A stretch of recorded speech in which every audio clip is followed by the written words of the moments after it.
Bem-vindo todos que me acompanham. Sou o Padre Marcos Maria dos Santos e desde já convido você então a estar divulgando, dar o seu joinha para que o YouTube entenda que você está prestigiando então o nosso canal e de evangelização. Vamos meditar então no Evangelho do 19º domingo do tempo comum.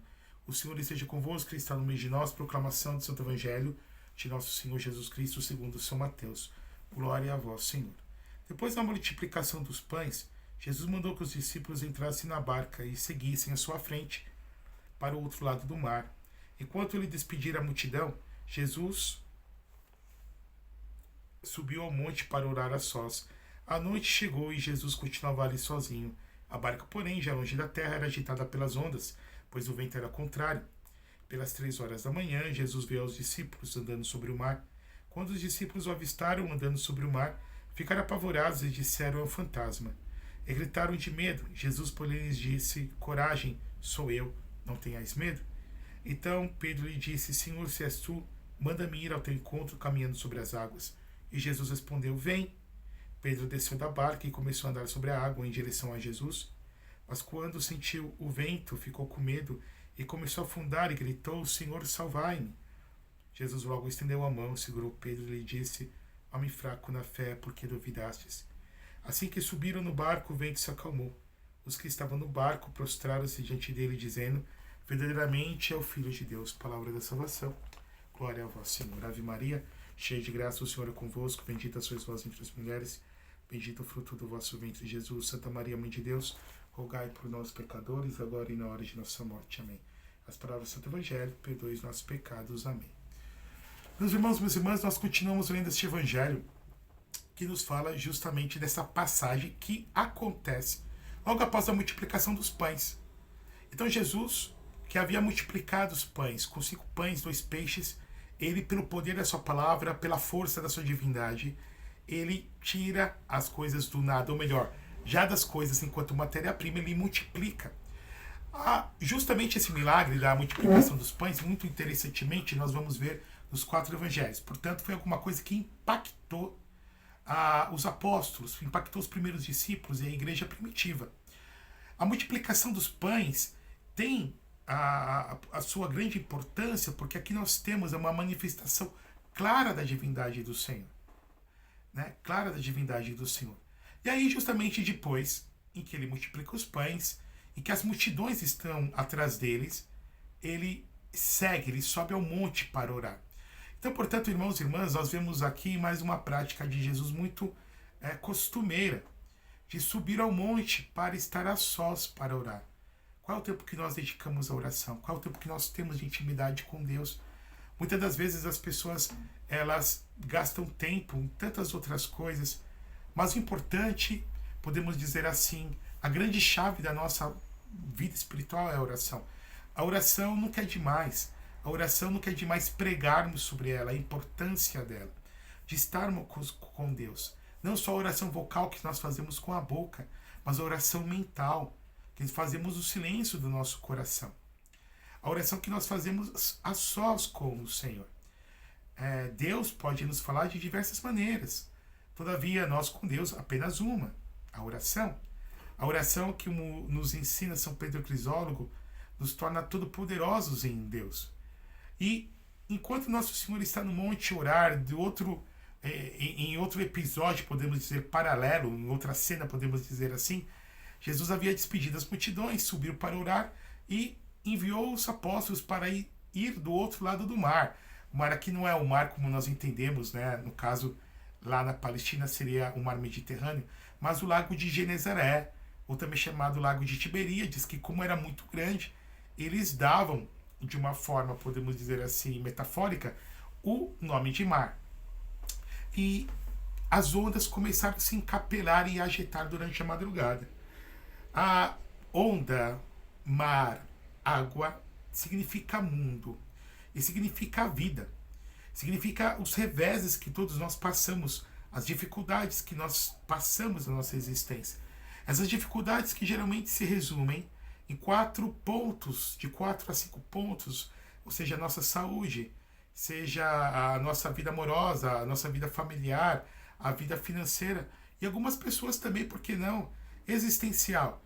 Tem pessoas que têm de tudo, mas elas procuram uma motivação existencial. Se falta essa motivação, falta-se tudo. Muito pelo contrário, quando nós temos uma motivação para existir, aqui a gente pode abrir um parênteses, por exemplo, como diz Viktor Frankl, que é o pai da logoterapia, que era um judeu que viveu as agruras de Auschwitz, lá na Polônia, e que conseguiu sobreviver, né, ao Holocausto. E ele comentava, ele desenvolveu depois toda uma escola dentro da psicologia, em que fala da logoterapia, mas também da busca de sentido, quando nós temos um sentido para viver, um porquê, um para quê, nós podemos suportar tudo. Todavia, vamos voltar aqui à cena do Evangelho, que o mar começa a se encapelar, as ondas começam a ficar agitadas, e os apóstolos, eles ficam com medo, e estão dentro da barca. A barca aqui significa a vida, significa o cotidiano, mas a barca também pode significar a igreja. É a barca onde está Pedro, a barca de Pedro é a igreja. Essa agitação que parte do mundo, em que também acaba afetando a igreja. Essa igreja que ela vai de um lado e de outro, como sempre ameaçando afundar como essa barquinha, mas ao mesmo tempo também ela se mantém em pé, sempre em pé. É muito interessante, se eu não me engano, em meados de 2011 ou 2012, o Papa Bento XVI foi a Fátima, em Portugal. E o Papa tinha esse evangelho nas suas mãos sobre a barca de Pedro, e ele falava uma coisa interessante, porque ele estava denunciando e estava purificando a igreja de todas as mazelas que a igreja veio à tona, principalmente já no começo dos anos 2000, no pontificado de João Paulo II, e com o pontificado dele, dos grandes escândalos de pedofilia que vieram principalmente dos Estados Unidos, da Diocese de Boston, do qual era o cardeal arcebispo Bernaló. E ele dizia: a barca de Pedro fede, e é necessário limpar de todas as esportícias, né? Esportícias seria sujeiras, né? Um termo que ele usava em italiano. Mas mesmo assim, nessa barca está Pedro, e onde está Pedro está Jesus. É necessário que nós permaneçamos nela, mesmo diante de todas as dificuldades que possamos encontrar no mundo, as dificuldades que encontramos na nossa vida, e até mesmo as agitações e as ameaças de afundar, e que nós encontramos nessa barca. E por que não, até mesmo o fedor, até mesmo o mau cheiro, a podridão como toda a barca tem. Porém, meus irmãos e minhas irmãs, Jesus vem, contrapartida, voltando da montanha. E quando nós voltamos dessa montanha que nós encontramos com Deus, aqui eu falo da questão da oração, nós voltamos sempre transformados. Nós voltamos luminosos. E Jesus vem caminhando sobre a água. Ele vem caminhando sobre a água. Se na multiplicação dos pães nós temos o sinal evidente da sua divindade, porque ele multiplica alguma coisa que já existia, porque ele tira do nada as coisas que não existem, certo? Então só Deus pode criar as coisas ex nihilo. E nessa cena também ele continua mostrando a sua divindade. Podemos dizer assim, subvertendo, violando, superando a lei da gravitação universal, já que tudo é puxado para o centro da Terra e Jesus, e sobre as águas caminha. A gente sabe que aqui está um milagre. A densidade da água, que é uma densidade muito fluida, e Jesus caminha sobre as águas para mostrar que ele é Deus, para mostrar que ele tem poder sobre o mundo, que ele tem poder sobre todos os reveses que nós possamos passar, meus irmãos, que nós podemos passar. Jesus mesmo disse: no mundo tereis aflições, mas coragem, eu venci o mundo. E os apóstolos, diante dessa cena, se assustaram. Se assustaram no primeiro momento por conta da agitação do mar, dos problemas que eles estavam passando, diante do susto que tomavam, e se assustam depois vendo Jesus caminhar sobre as águas, pensando que se tratava de um fantasma. E Jesus vem dizer que é ele, porque ele tem matéria, tem carne e ossos. É muito interessante que Jesus vem dar 3 palavras de ordem que serviu para eles e serve para nós. Coragem, sou eu, não tenhais medo. Devemos ter coragem, valentia, intrepidez. Sou eu. Jesus aqui está dizendo que ele é Deus. É um dos nomes de Deus. É como Deus se identificou em Êxodo, capítulo 3, versículo 22, para Moisés. Quem és tu? Ego eimi, no grego, no hebraico, Asher Hayel Asher, eu sou aquele que é. Aqui no texto grego, Jesus usa a mesma terminologia que Deus usou para Moisés. Eu sou. Do texto grego, ego eimi. Ele está dizendo, eu sou Deus. E se eu estou aqui, não há nada a temer. E ele continua, não tenhais medo. Então, mais de 300 vezes nós vemos isso na Escritura, sobretudo no Novo Testamento. Não tenhais medo. Claro que o medo invade nosso coração porque tem medo humano. Mas aí somos convidados a darmos um salto na fé.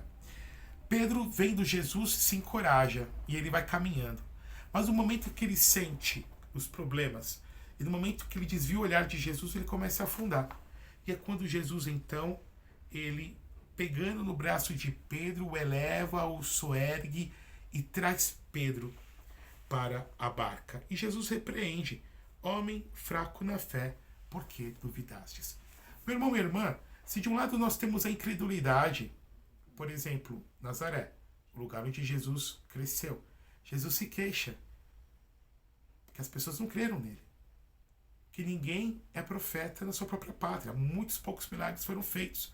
Jesus que vai se queixar em outro momento de Cafarnaum, de Corazim, de Betsaida, assim, em Tiro e Sidônia tivesse sido feito tais milagres, há de muito não teriam sido castigados, a mesma coisa Sodoma e Gomorra.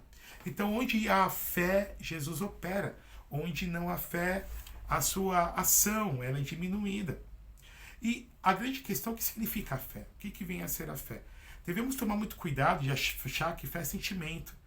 De achar que fé é porque eu estou sentindo Deus. Nós não sentimos Deus. A palavra sentir é alguma coisa muito subjetiva. A sensibilidade humana é muito sentida. E a gente vê gente quebrando a cara dentro da igreja. Gente, de repente, participar de um retiro, participa de um grupo de oração, de uma missa com um veio de cura e libertação, que pula, que chora, vem aquelas músicas que tocam o coração. E aí depois vem o dia a dia. Depois vem a segunda-feira, logo após o domingo. E aí quando vem as dificuldades da vida, quando ela percebe que Deus não vai solucionar todos os problemas, que nem todas as doenças serão curadas, porque o que o Senhor deseja é a nossa salvação, e que nem todas as cruzes serão retiradas. Ele não vem tirar a cruz, mas ele vem dar força para que possamos andar e caminhar com ela. As pessoas vão quebrando pelo caminho. Fé é decisão. Fé também é razão. Fé significa eu dar esse salto sabendo que o Senhor vai me segurar nos seus braços. Fé é, como nos diz nesse movimento oracional da nossa alma, Santa Teresa d'Ávila, é falar com aquele que nós sabemos ser amados por ele. Falamos com alguém que nós sabemos que nos ama. E aqui, meu irmão, minha irmã, Jesus vem repreender a falta de fé de Pedro.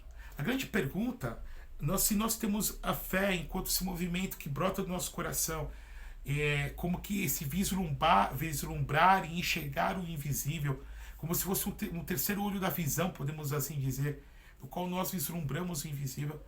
A fé, ela vem perpassar toda a nossa vida, seja enquanto uma fé meramente natural, como por exemplo, eu trabalhando e eu aspiro receber no final do mês meu salário, ou no começo do mês subsequente, ou quando eu começo um curso, mas o que me anima é a esperança e a fé de saber que no final eu vou conseguir me formar, mesmo não sabendo muitas vezes nem se eu vou estar vivo. Ou seja, a fé ela vem impulsionar a nossa vida. Essa fé é natural, mas eu estou falando da fé enquanto virtude teologal, fé, esperança, caridade. Ou seja, virtudes que recebemos como dom do Espírito Santo já no nosso batismo e que nós devemos alimentar sempre, seja pela nossa comunhão frequente, pela confissão, pela oração. E como nós aumentamos a nossa fé? A fé que, segundo Abacuque, no Antigo Testamento, Romanos e também a carta aos Hebreus vem dizer que sem fé é impossível agradar a Deus. A nossa fé é alimentada sobretudo pela oração. Nossa fé é alimentada quando nós comungamos o Senhor em graça, quando nós recebemos o Senhor Jesus na Sagrada Comunhão adequadamente. A nossa fé ela é aumentada pela leitura da palavra, pela devoção à Virgem Maria, mas também quando nós olhamos para a nossa vida e vemos no nosso passado, a nossa vida pregressa, quanto que o Senhor esteve conosco, quanto que o Senhor estendeu a mão a nós, que nós também tivemos e temos com Ele uma relação de amor e de confiança, que Ele está conosco, meu irmão, minha irmã. A fé que tem essa dimensão de me conectar com Ele. Não atrelando, e não devemos atrelar a fé meramente a sentimentos subjetivos, mas a fé enquanto decisão. Eu creio porque Ele revelou e porque Ele não pode mentir.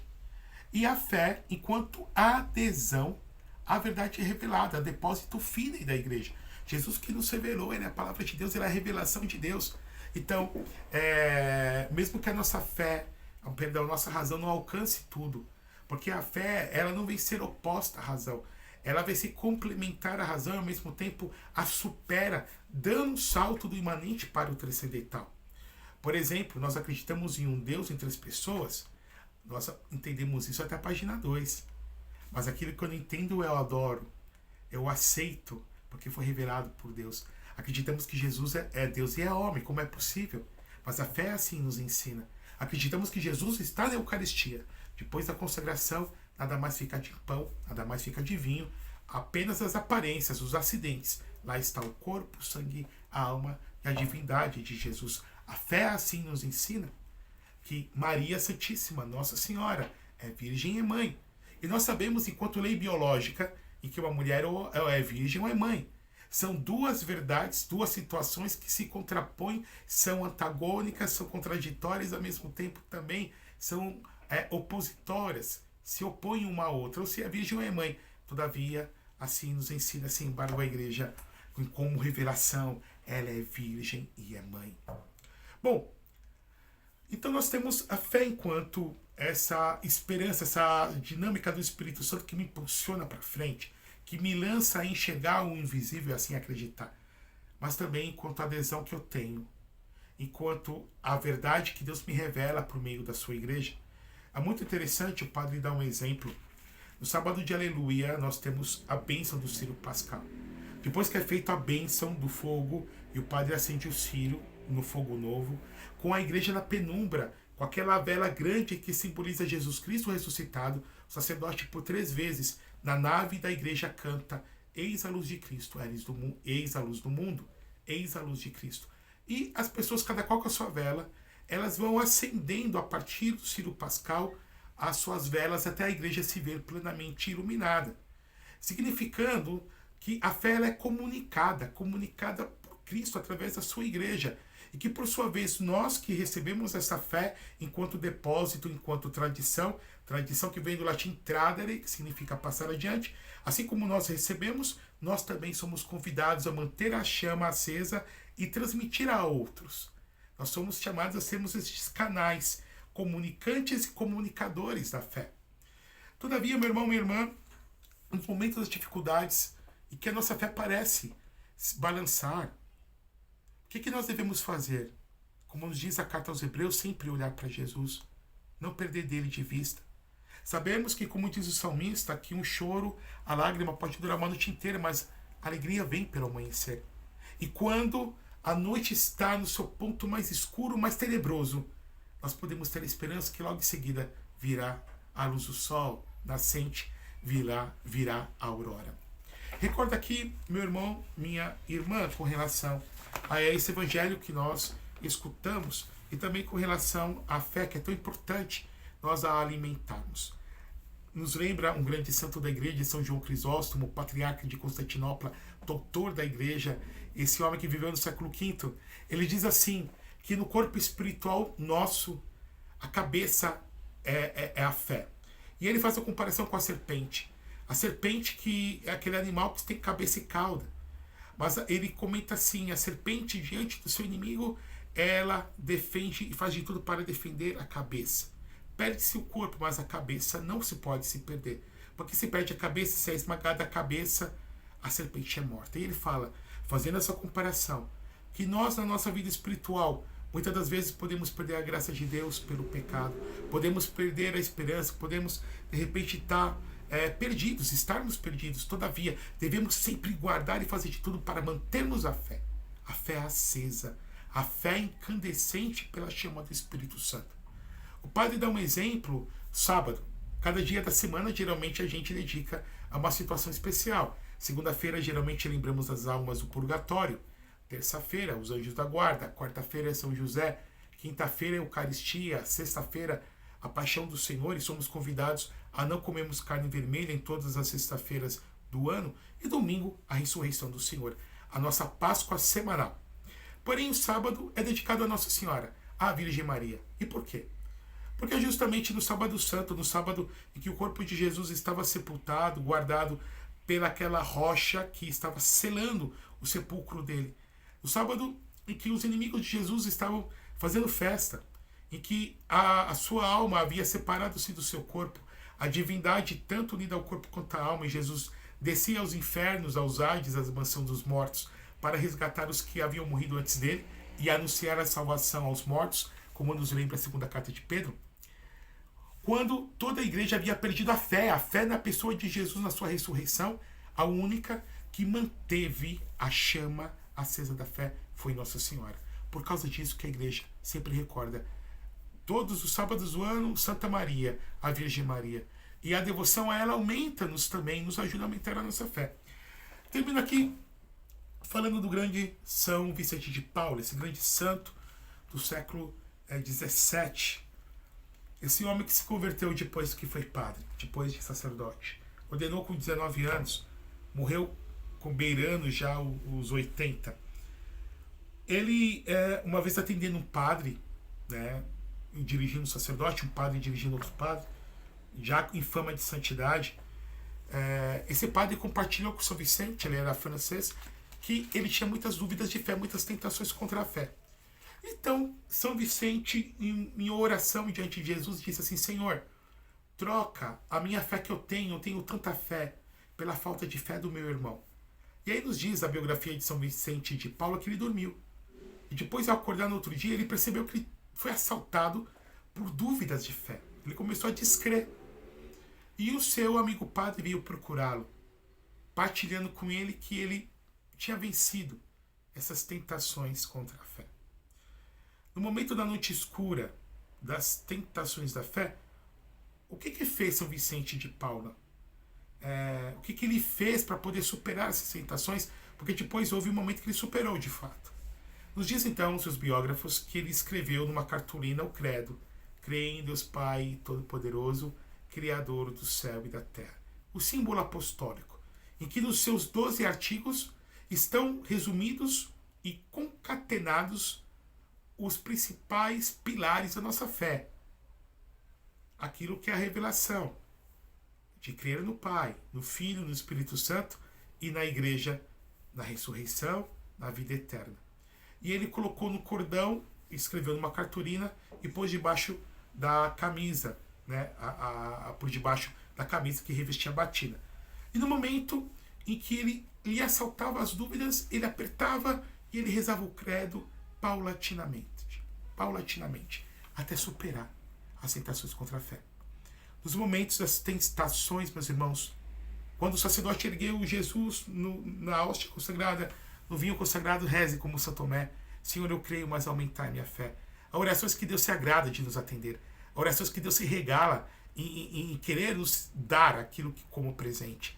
E uma dessas orações é pedirmos: Senhor, aumenta a nossa fé, que nossa fé, mesmo que sendo como um grão de mostarda, o Senhor diz que podemos transportar montanhas como de um lado para o outro, como a gente vê, por exemplo, na vida de São Gregório de Tours, o taumaturgo, e na vida de tantos santos. No momento da tentação, que possamos fazer como São Vicente também, rezar o credo paulatinamente. No momento da tentação, de nós olharmos para ele e dizermos: Senhor, eu creio, mesmo que venha a mim as tentações. Santa Teresinha do Menino Jesus, por exemplo, um pouco antes de morrer, sofria tentações contra a fé. E diante das tentações contra a fé, o que eu faço? Reze seu terço, seja fiel ao seu rosário. Seja fiel ao seu rosário. No meio das tentações contra a fé, o que eu devo fazer? Redobrar a minha oração. No meio das tentações contra a fé, estar cercado de pessoas que creem, como eu, ou mais do que eu. No momento das tentações contra a fé, o que eu devo fazer? Agir como se cresce. Agir como se nunca tivesse sido ferido ou tentado pela incredulidade. Porque nos ensina a igreja que agindo como se tivéssemos fé, fé nos será dada. Que o Deus eterno e todo-poderoso vos abençoe e vos guarde. Que Deus que é Pai, Filho e Espírito Santo, por intercessão de Nossa Senhora, permaneça sobre vós e permaneça para sempre. Amém.